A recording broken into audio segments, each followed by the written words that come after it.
putting on full display his desire to subvert the system of checks and balances with a spate of recent moves to fire career civil servants, despite the fact that the law prescribes requiring cause to do so, dismantling entire agencies, impounding congressionally allocated funding, ending birthright citizenship via executive order, and on and on.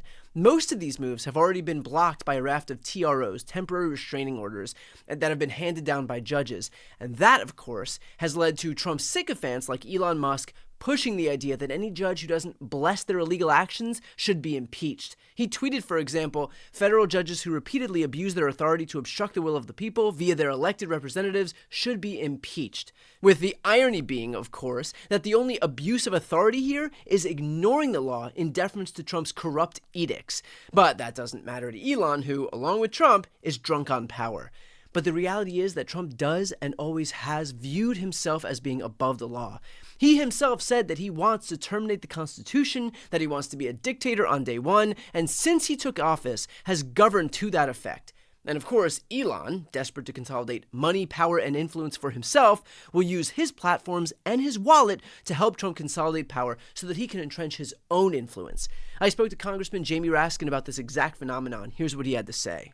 Donald Trump has taken the position that his scholars call the unitary executive position, which is that anything that is under the executive branch of government, writ broadly, including the independent boards and agencies, are not really independent, but are rather subordinate and vertically reporting to the president. So the president can fire any of them for any reason, for political reasons, for reasons of retaliation, and Congress cannot stand in the way with a statute which says, no, this is a 6-year term, or this is a 4-year term that has gone into your administration. We learned last night, this is really an historic and dreadful statement, but the Department of Justice said they no longer will defend these statutes. So people are going to start to feel the consequences of this outrageous monarchical and ideological assault on the laws of the people,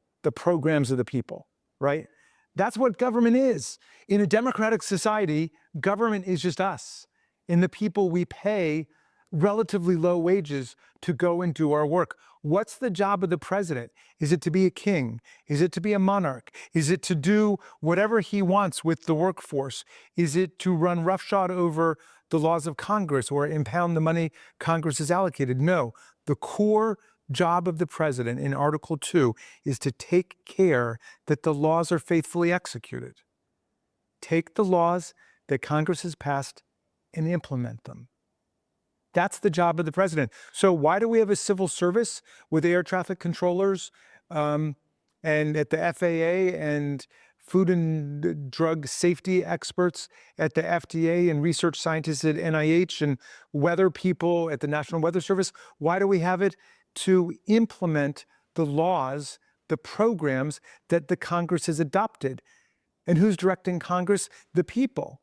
The people elect the Congress, we write the laws, and then the people that we hire into the civil service implement the laws. And the president is supposed to help that process, to take care of that process, not destroy it.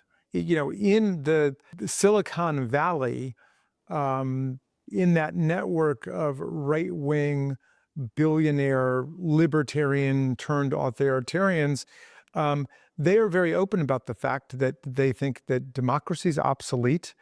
We're living in a post-constitutional America. The Constitution no longer fits. And they are trying to get everybody ready for a techno-state monarchy. And in their writings about it, they suggest that seizure of the control of technology and computers and financial payments is the essence to moving from one form of government to another. So we're really talking about people who would like to abolish American constitutional institutions and representative democracy and the rights and freedoms of the people. Their guy Yarvin, who's their big intellectual hero, has said people have got to overcome their fear of the word dictator. He says a dictator is basically just like a corporate CEO. They're all dictators in their businesses, and so we need a dictator that is the corporation, that's the United States of America. And obviously, they have Elon Musk in mind because he could never run for president. He wasn't born in the United States of America. He's had citizenship in 3 different countries. He was actually an undocumented immigrant here for many months before he got work authorization for all of the right-wingers out there who want to kick all the undocumented people of the country out, although that might be an argument in their favor. I don't know. But in any event, these people are talking about supplanting our system of constitutional democracy with a completely different kind of government controlled by dictatorship. All of which is to say, we are past the point where we decide whether or not Trump's nakedly authoritarian ambitions are real or not. They're real. The longer we spend debating whether or not what Trump is doing is indeed authoritarian is the time that should be spent confronting him, wasted instead arguing about something that is already a foregone conclusion. He is broadcasting who he is. It is about time we believe him.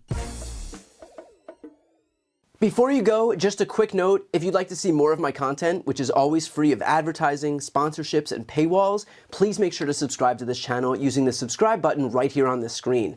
And if you'd like to support my work even further, you can grab a copy of my instant #1 New York Times selling book, Shameless, available for sale right now. That link is also on the screen. Thanks so much for watching.